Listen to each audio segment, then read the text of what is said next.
United States Congress passes the Air Commerce Act, licensing both pilots and airplanes.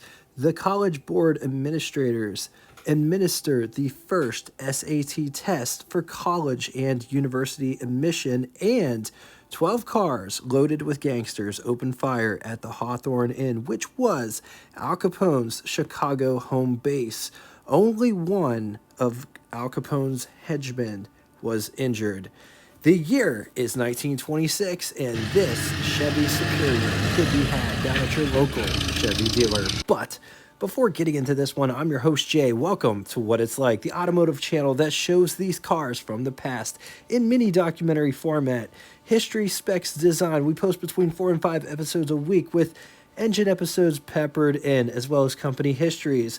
I also wanted to show you this. We have featured playlists with different categories, plus you can search for specific cars in the search box for this channel, like say Stutz or Jordan or Auburn. I'm just saying, if you dig this episode, there are 680 episodes in the same style as this one. If you dig this channel, please subscribe and hit the bell icon next to it to never miss a video. 1926 Chevy was offered in a single model called the Superior Series V. Introduced mid-1926, and it was manufactured into the first part of 1927. It was very similar to the Superior Series Model K, which came before it, with the only major difference being the tie bar in the front that goes in between the two fenders for structural rigidity and also where the headlights sit on. The 1926 Chevy Superior Series V could be had in body styles such as 2-door, 2-passenger roadster, 4-door, 5-passenger touring, 2-door, 2-passenger coupe, 4-door, 5-passenger sedan, 2-door, 5-passenger coach, which our car is, and 4-door, 5-passenger Landau sedan. Chevy also offered the Superior in truck flavor, offering 2 different chassis choices. Let's talk specs. It's 103 inches in the wheelbase, 2,150 pounds is what it weighs, and price $641, which would be equivalent to you spending $11,641.76 in the year 2025. Total 1926 Chevy production was 588,962 units. Moving on to engine, only one engine available for this car, and that was 171 cubic inch displacement overhead valve inline 4, 2.8 liters. It was good for 26 horsepower, around 2,000 RPM, 70 pound-feet, or 95 newton meters, around 1,000 RPM, which is an estimate. Bore is 3 11/16 and a stroke of 4 inches. 3 main bearings, solid valve lifters. It is backed to a 3-speed manual transmission. Chevy would offer the Superior Series from 1923 through 1926. In 1927, they would go to the Series AA Capital. It's important to note, or interesting to note, I should say, from 1923 through 1926, when the Superior model was being produced, it could be had in many different body styles, but it wasn't offered with a companionship or a different model offering like in 1922. All of the bodies were supplied by Fisher Body. Some options: bumpers were optional, heater, side mirrors, and clock. Something interesting to note is this chassis was shared with other General Motors products: Cadillac, Buick, Oldsmobile, Oakland, and General Motors, and it would lead to the introduction of the different bodies like A body, B body, and C body platforms. Let's talk styling. Just take a look at these fenders and how they bevel down.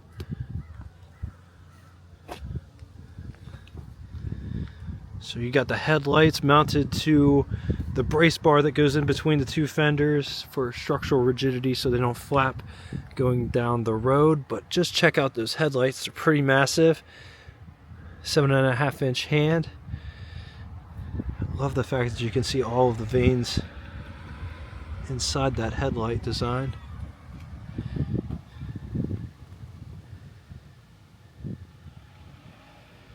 Chevrolet badge there on the front.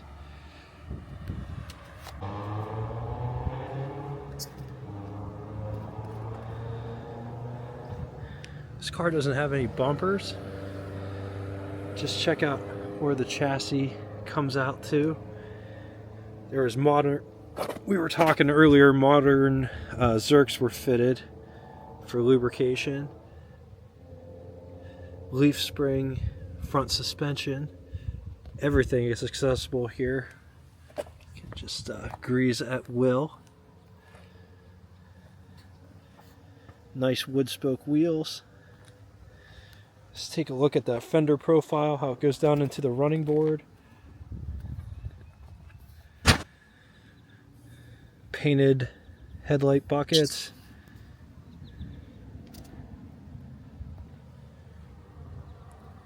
Has cowl lights. No cowl vents.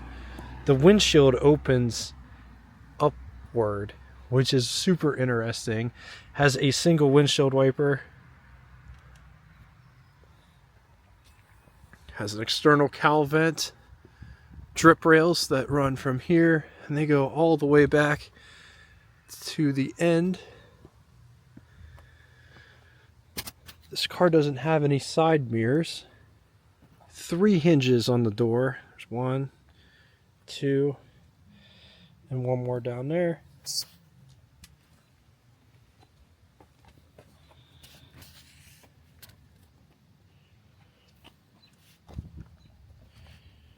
Same thing in the back, no bumpers, and the leaf springs come all the way back, but just check out how tiny that leaf pack is.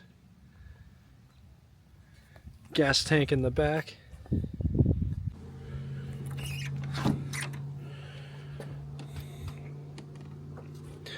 The door opens up a little bit greater than 90 degrees to allow plenty of access into that cab. It's completely framed out. Notice the door panel itself doesn't have an armrest on it, but that's okay because you could use this as an armrest. This as the door handle to pull the door shut. This is the door handle to get out, and this is the window crank for the big window, which operates like this.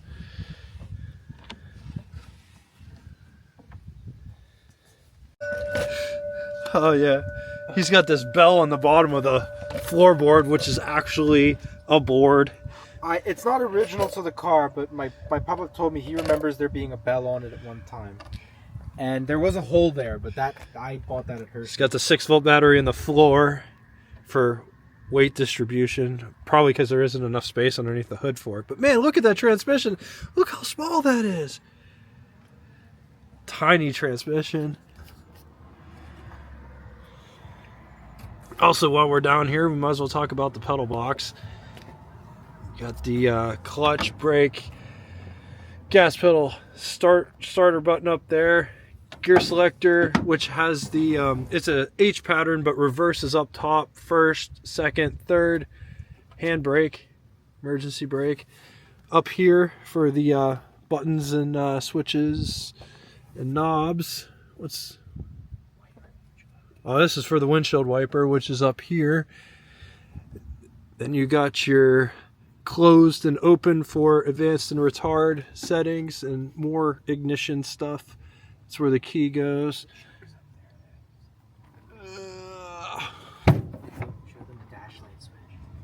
I guess this is the choke.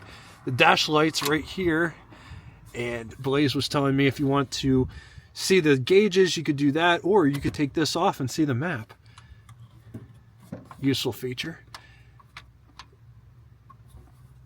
And then you got your barrel type speedometer, where the numbers spin and the needle stays stationary. Directly under that is the odometer, then trip odometer, and you got your amp meter gauge and oil pressure. Here's what over the hood would look like. Here's what first person over the hood would look like. Up above, you have the crank for the windshield, which goes up and down to allow plenty of ventilation in to your face, which is, it's great. It's like driving a motorcycle. All right, getting in the back. The seat just folds up out of the way. Look, it goes up underneath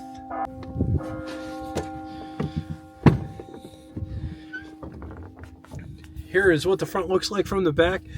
Let's take a quick gander at the greenhouse, or the pillar to glass ratio, which is pretty nice in this car. And this is what visibility looks like out the back from the back seat. Seat back profile, it is like a regular seat. It's pretty upright. The bench is pretty big, but all things considered, I'm 6'2". I fit back here no problem whatsoever. Have space. Creature comforts besides the dome light that actually still works from this toggle switch here. This light switch. There it is. The windows do go down back here. But there are no armrests on the panels themselves. But it's actually not a bad car. It's not a bad place to be. It's a little tight because it's narrow, but there's plenty of space back here. Blaise has all kinds of tools that are really cool. Air pump. Discovered here, if you take the key out, you turn the key off, you can have the key halfway in, still turn the ignition. Can we see the key? Oh, yeah, yeah. Key looks very interesting. Oh, beautiful. Very, very professional grade key. No one will ever steal this car. English. But it happens to me all the time. Without the key. See, even though you have the ignition he turned the key ignition on, but took the key out. So the key has to be in there for the car to run. Which is neat to know. So the key must continue a circuit somehow. Yeah. Somehow. Maybe those two pins go. Maybe those 2 pins. Oh, the 2 pins go into something. I've never messed with it, so that's pretty neat to know. Huh. All right. So where do you put those to start it? Like, where do I put it to start it? Well, since we're warm, I should retard the timing. Let her fire. And there we go.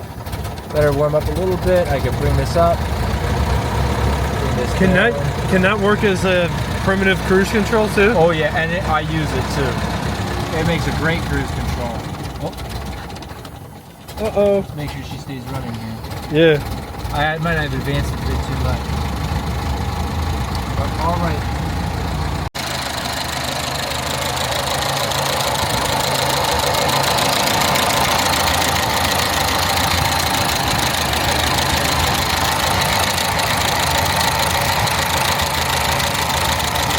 Like a sewing machine. Yeah.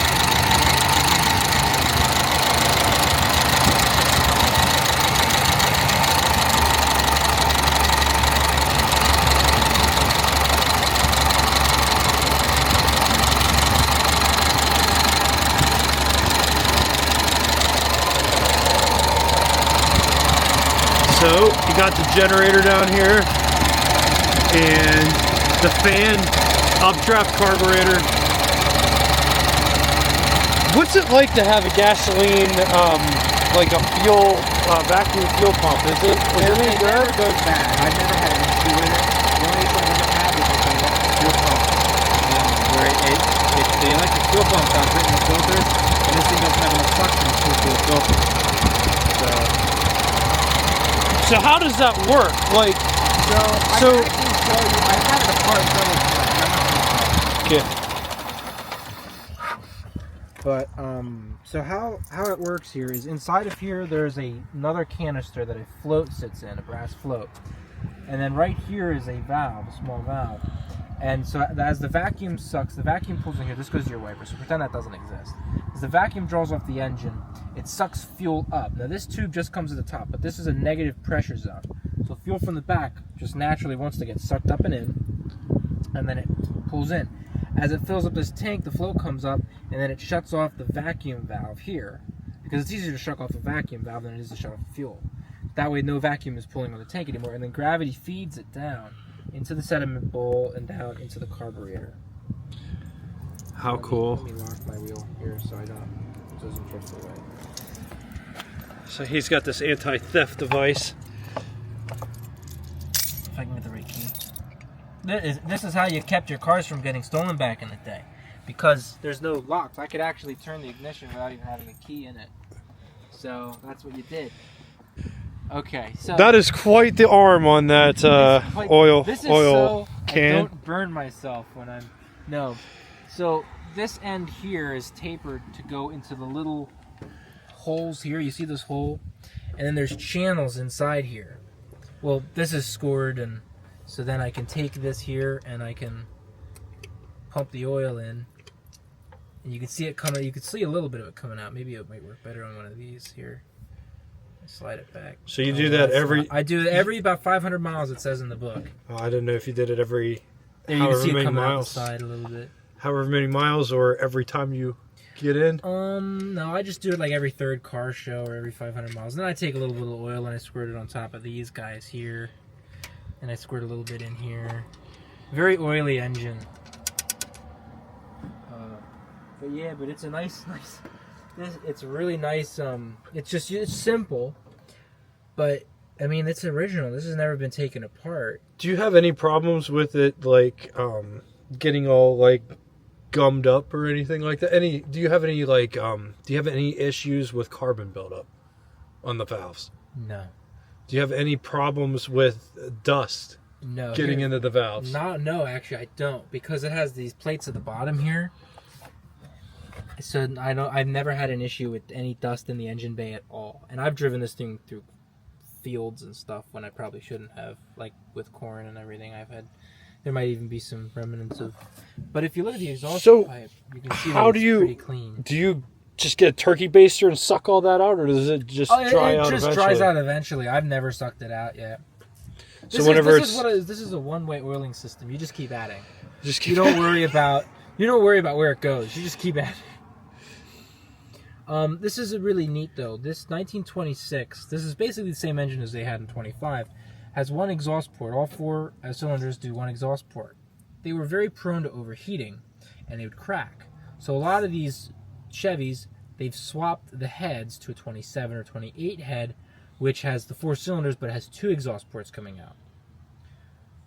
So that's one of the biggest telltale signs that this is a virgin where it's never been really touched.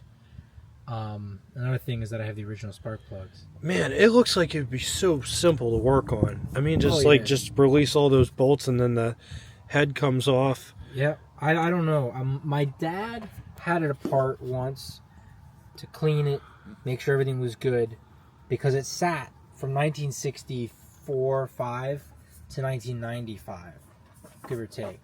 So my dad did have it apart to look at it, put it back together. He didn't mess with anything and touch anything. So it's just been a loved car, a beloved family car. This is just your crankcase ventilation pipe? Crankcase ventilation. Your dipstick is right here. So you check your oil. And then your ventilation. That's also where you add it to. You can add it right there. Oh, nice. Zenith carburetor, I believe. Updraft variety. Single barrel? Updraft single barrel. Yeah.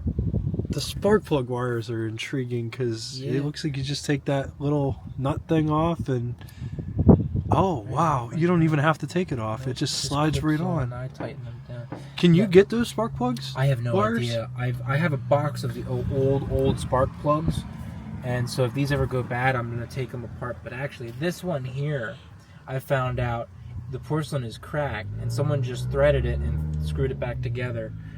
And it was cracked like that for so long that you didn't even know there was a seam, and you can't see a seam right now.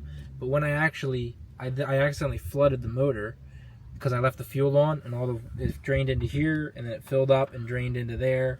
Because there's a lot of fuel in this can, and so I had to take each of the spark plugs out. So I took each of the wires off, and then I realized the top of the spark plug was missing, and it stayed with this wire. And then I realized that someone had just extended the threads on this little screw here and just threaded it in for. So I just screwed it back in, and it worked perfectly. So your gasoline gauge, is it in the tank? Doesn't exist. Doesn't exist. Doesn't exist. No such thing. I just have a ruler. I stick it in the tank. I was gonna say, so whatever's in the tank plus half a gallon. Half a gallon in there.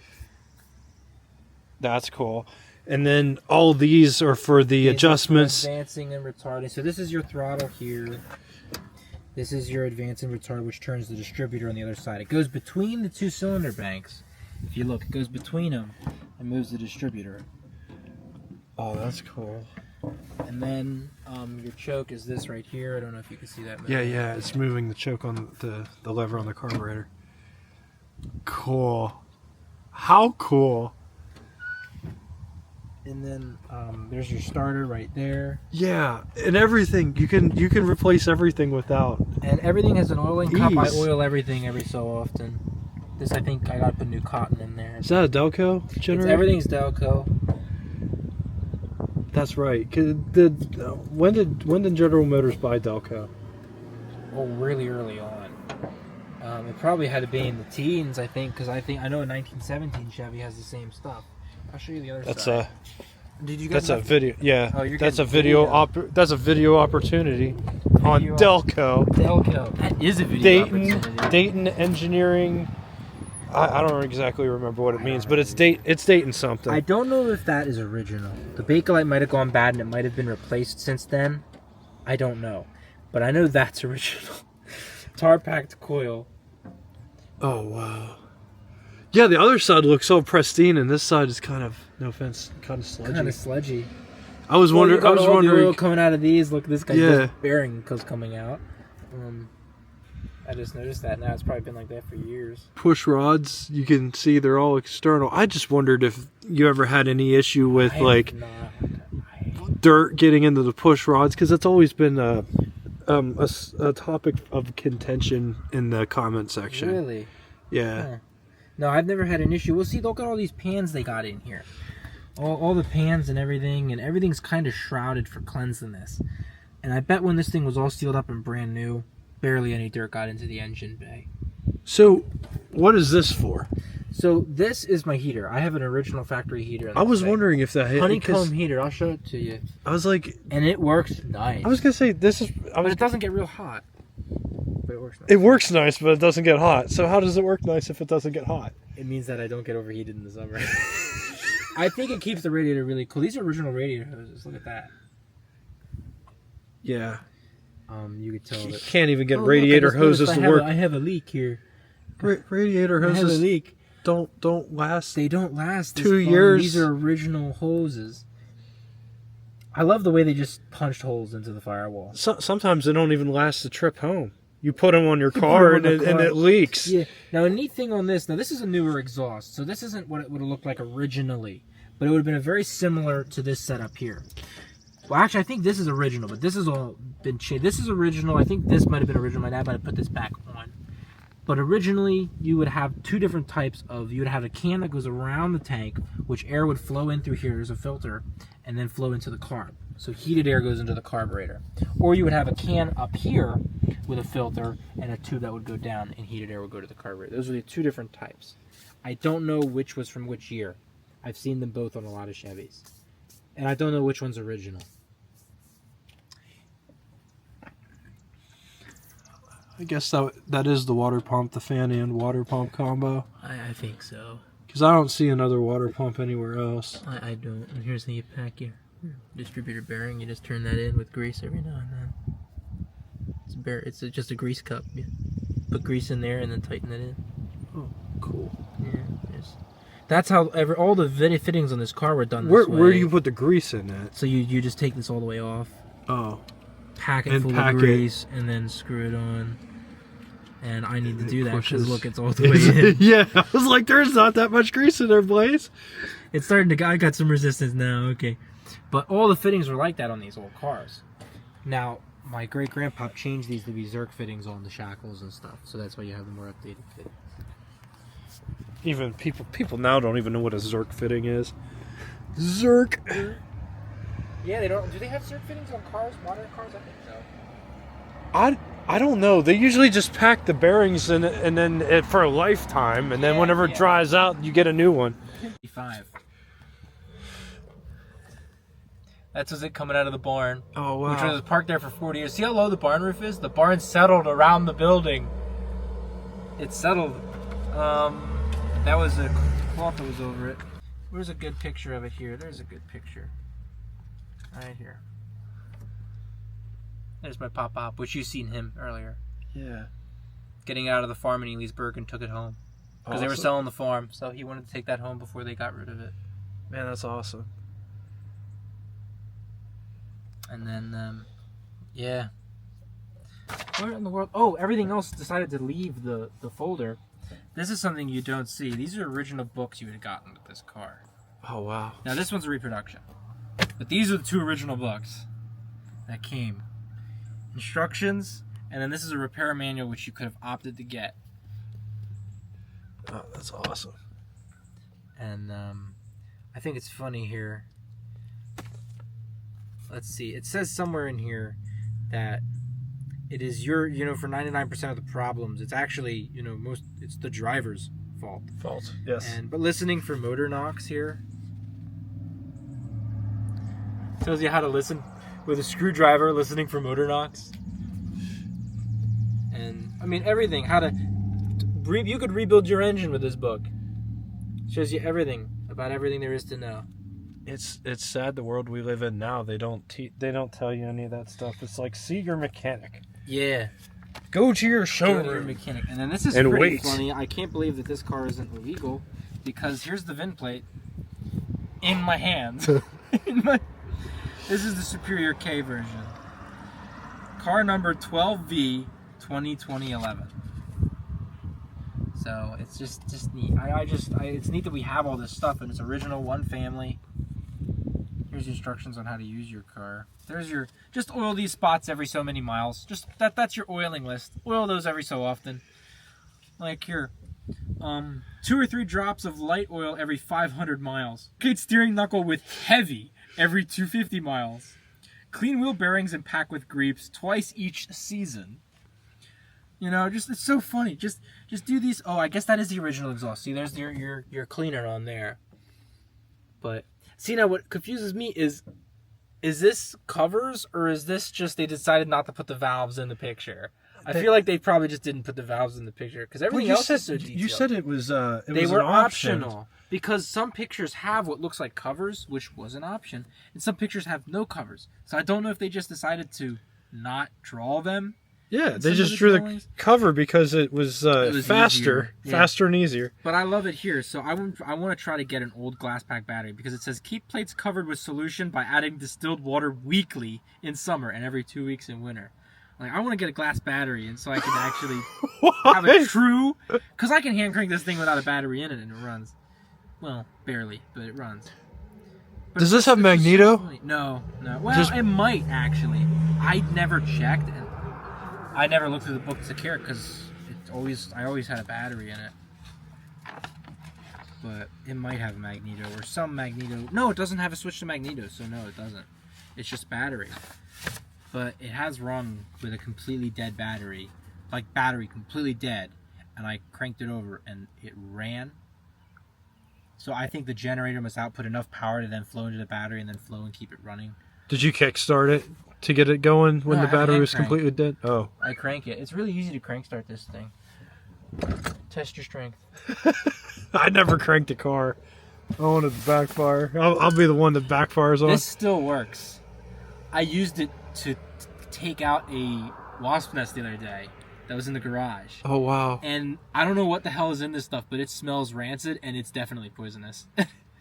But it works. It works. You pump it one way, it squirts out. You pump it the other way, it squirts out. I don't know what linkage is inside here, but this was in the car when we got it. As long as I remember, What material do you think the interior is made out of? Most of these are broadcloth. I think this is more of like an upholstery cloth from back then, something a bit more, not as fancy as broadcloth, but something that was kind of nice. It's nicer than a Model T.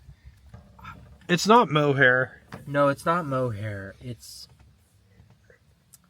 some sort But it's a nice, robust material. It is nice, and I do have. It's very thick. Yeah, it's nice. I should put the steel parts back on here. I don't know. I took them off because I didn't want them scratching the fabric like that side did. Yeah. So, I redid these brakes, and if you need brakes on a 1926 Chevy, call me. I'm now a professional.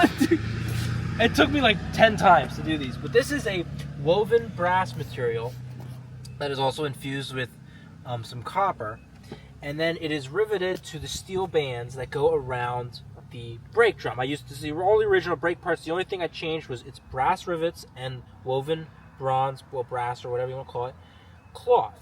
This then goes around the drum. On the inside of the drum, there's another band that pushes outward, is your emergency brake, and that's done the same way in the opposite direction. One really annoying thing with these Chevys is that these brake bands are made out of almost like a spring steel. The bands also act as a spring to disengage the brakes, just like a spring on the brake pedal would as well. So if you have someone do your brakes and they bend that, it's a nightmare, because they got rid of that springiness to it, and your brakes don't disengage properly. There's there's 3 places for adjustment, but mainly only one of them works quality well. So just like Ford's, when you push the brake pedal down, it hits a bar, and the bar The bar twists this here, which pulls the bottom part up, pulls the top part down, and that brings it in and tightens the brake. So it's really neat. And then on the emergency brake on the inside, you have another bar that twists it and pushes it out the opposite direction. How old are these tires? These are brand new. This one's original. This is a Pep Boys tire, which I was told is original to the car by a Chevy guy. It's a Cornell Cavalcade. It feels like wood. I have the other tires at home. It's a U.S. tire. 1929 was when they went out of business. Oh, wow. So I don't know how old that tire is, but a canvas tube on the inside. That's original plate. That's original to this car from brand new. That is the plate on this car. So this is Blaise from What It's Like. No, I'm just kidding. And we have, let me fix the camera here. Here we have, there we go. Joystick. That's pretty smart. So that's Here we have Jay from What It's Like. And he is driving his oldest vehicle I've ever driven. Oldest vehicle he's ever driven. All right. Here's over the hood passenger. And we're about to see what over the hood disgruntled passenger will look like. All right, so first gear, rev it up a bit. There you go, rev it up. You could rev it up pretty hard. Gas is a little, the gas pedal's a little very weird, yeah. It's so the gas pedal is, if you notice, it's this very small pin that you push. And it moves. It moves. Well, here, I can... Yeah, it moves sideways as you push it. Yeah, so it's trying to get away from you as you're pushing it. All right. And there we go. We are making headway. And look at that. We are off, folks. Off to the races. Holy stall. I can't believe you don't have brake lights. No brake lights, no nothing. Just put your brake in there, and I will use the emergency brake here, slow us down a little bit. There we go. Stop the car. Oh, I'm horrible. It works better than the I brakes. can't film. It does work better than the brake. I'm figuring out this joystick thing. This will probably be at the end of the video. I can't drive the car, he can't film. It's great. It's great. Laurel and Hardy do a car review. Oh, it's great. It's better. Carl hit the button and then, I don't know, he must have hit the button again and none of the footage came out.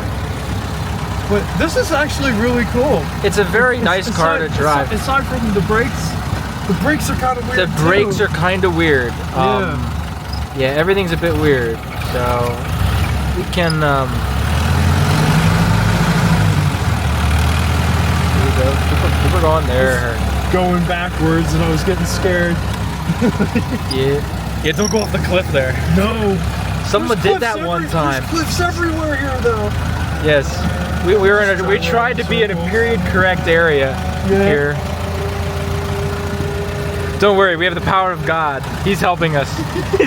The brake works. The brake works great. The brake works better than the pedal. If you're noticing, every time we stop, he is grabbing the emergency brake handle.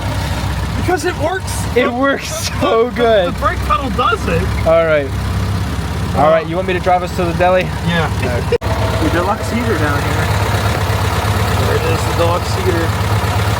Look, this dance of the sugar plum fairy. We have the dance of the chitty chitty shitty. I meant to say Chevy, not shitty. Let's turn on our dash lights, guys. Oh no! It's with it so many Messed with times. it. Okay, there we go. There's our catchphrase. They probably burned out. Okay, that was one. All right. And then our driving lights, which makes everything dim. And these are the milk glass lights on the outside. Oh, get out and look at the back light in the rear.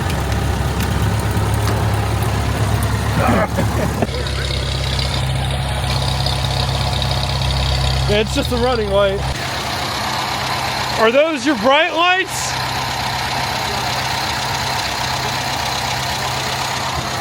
Yeah, they're on.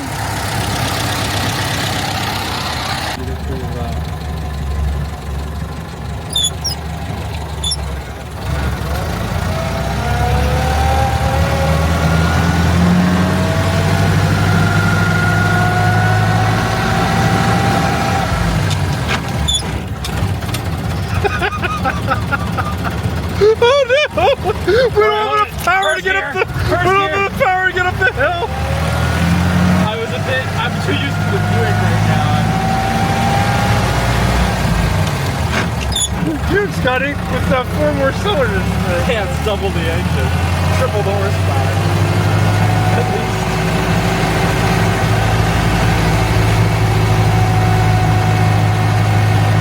A little natural terrain. It's like an old radio.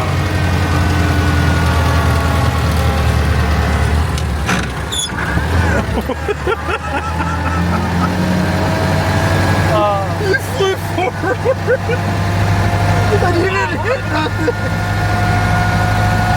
This big steering wheel will stop me from flying through the cabin. We just keep all arms, legs, and appendages beside the right vehicle at all times.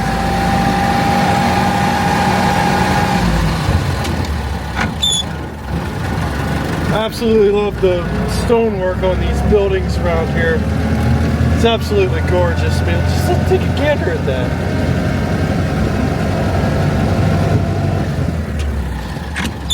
We don't have any of that stuff back west. Really? That's a shame. It's a shame. I was up in Vermont, they don't have anything like this either. And I just thought up there, but there's so many trees, it was easier to build out of wood. You know, everybody wants the latest and greatest thing, and it's shit.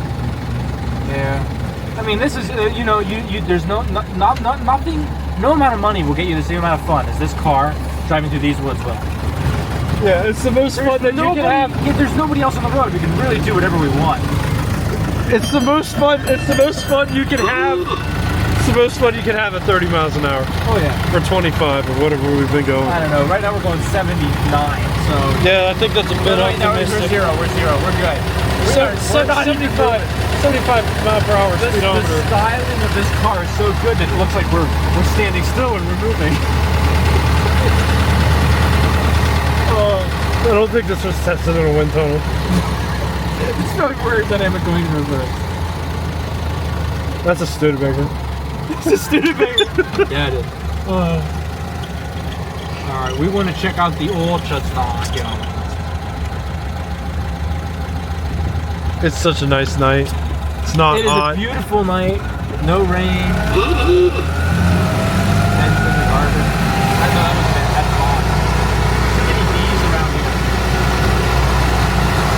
Everyone's either mom, Bert, or Ben.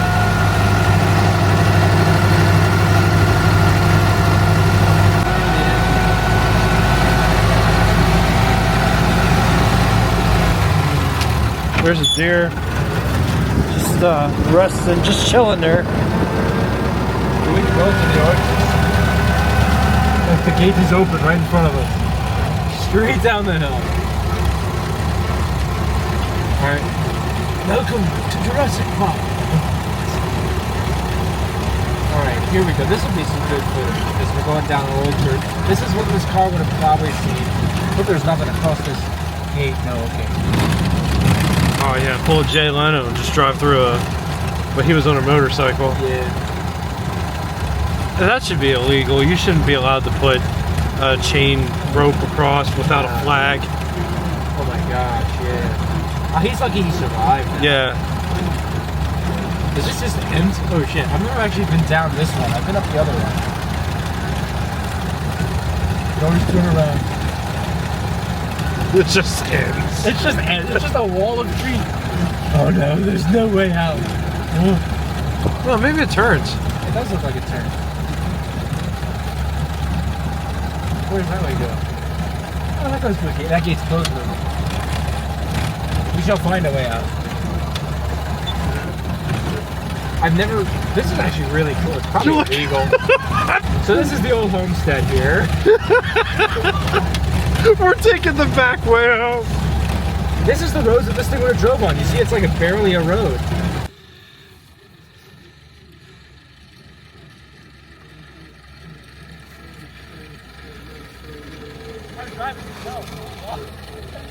There's a path now. Once you get stuck. This thing doesn't get stuck. I've never been stuck in this thing.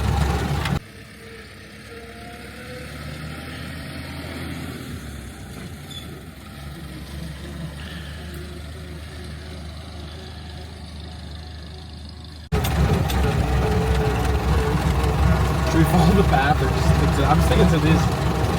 Gotta keep the loonies on the path. Yes, we do.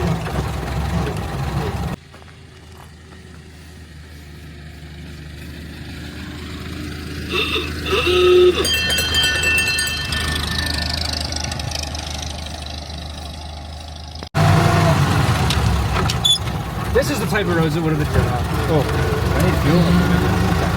This is the type of roads.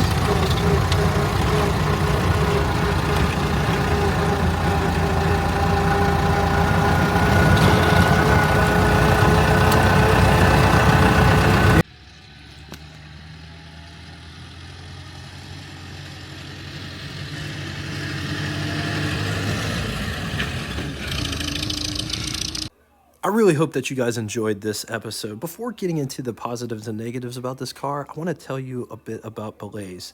So, I met Blaise 2 years ago. I was at Hershey. I was filming a 1932 supercharged Franklin, which I thought was an Imperial when it first drove in. But then whenever I got closer to it, I was like, oh my gosh, that's a Franklin. They are super rare. Well, I was filming the car. There's somebody in the crowd because when I started with the car, there wasn't anybody to buy it. But then whenever I started filming the car, there was like 1 million people around it. And I heard, hey, that's Jay from What It's Like. And I stopped filming just to go through the crowd and see who that person was. If you see me in public, please come up and say, hey, I'm just a regular person. I put my pants on one leg at a time, just like everyone else. We became friends after that. And I really appreciate our friendship. He's a really cool guy, 21 years old, and absolutely loves this stuff. So there might be hope for this hobby yet. On the positive side, most fun that you can have at 25, 35 miles an hour, these can be had for less than a side-by-side and can go anywhere that those can go. And it will last longer, or has, depending on how you look at things. Nothing against side-by-sides, but they are expensive. These will run forever if maintained proper. Can work on this car with basic tools and everything is accessible in the engine compartment. Against it, there is no cabin gas gauge, so you always have to go outside to check the gas unless you install a cabin gas gauge. Lots of maintenance, like oiling and greasing fittings. Not a car that you want to take when you're in a hurry. This is neither a pro or a con, just something to remark. The suspension system is very interesting in regards that when you're driving over gravel, it doesn't feel like you're driving over gravel. It's a very springy ride. But with that said, when you're going over a big hill or a cliff, it feels more exaggerated than it actually is. Now it's time for Would You Rather, 2 scenarios today. In the first scenario, would you rather have a 1926 Ford Model T or 1926 Chevy or 1926 Willis Whippet? I'm going to leave this here for a minute. If you need more time, feel free, pause the video. On to the second scenario, 1926 Maxwell or 1926 Chevy or 1926 Essex. Once again, going to leave this here for a minute. If you need more time, feel free, pause the video. On to Name That Tune. First person to give all three, name of the band, song title, and the lyric that comes next will have their comment pinned to the top of the comment section. It's where I drank my first beer. That was a terrible impression of the guy that sings the song. Anyway, first person to give all three, name of the band, song title, and the lyric that comes next, or the line that comes next, will have their comment pinned to the top of the comment section. Thank you all so much for coming out and watching this one. If you'd like to get in touch with me, shoot me a comment in the comment section below.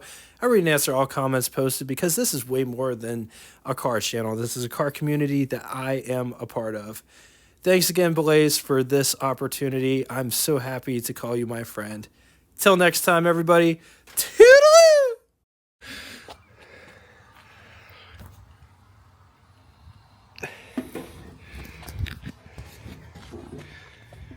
I don't have Aaron behind. We wasted a lot of fuel. It's aviation fuel. It's too expensive to waste. We can't find the pump, so he's gonna siphon it. Don't get sick. Oh God, I can't believe you did that. Thanks. It's working. What you do? Now we just gotta wait. So, when I go to the games tonight and they say, "Mike, your breath smells awfully funny," it's that new cleaning Listerine automotive version. I use it all the time. Keeps your teeth whisper clean. It's so neat that they're siphoning it like that. I mean, look, you can listen to it. It's flowing pretty good. You can tell it's not the first time I've done that. Yeah, he's done this a time or two.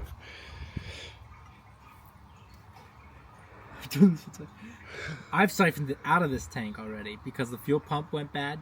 So I had to siphon it out of this tank into that brown jar, right? And then I had to go and pour it manually into the vacuum fuel reservoir because the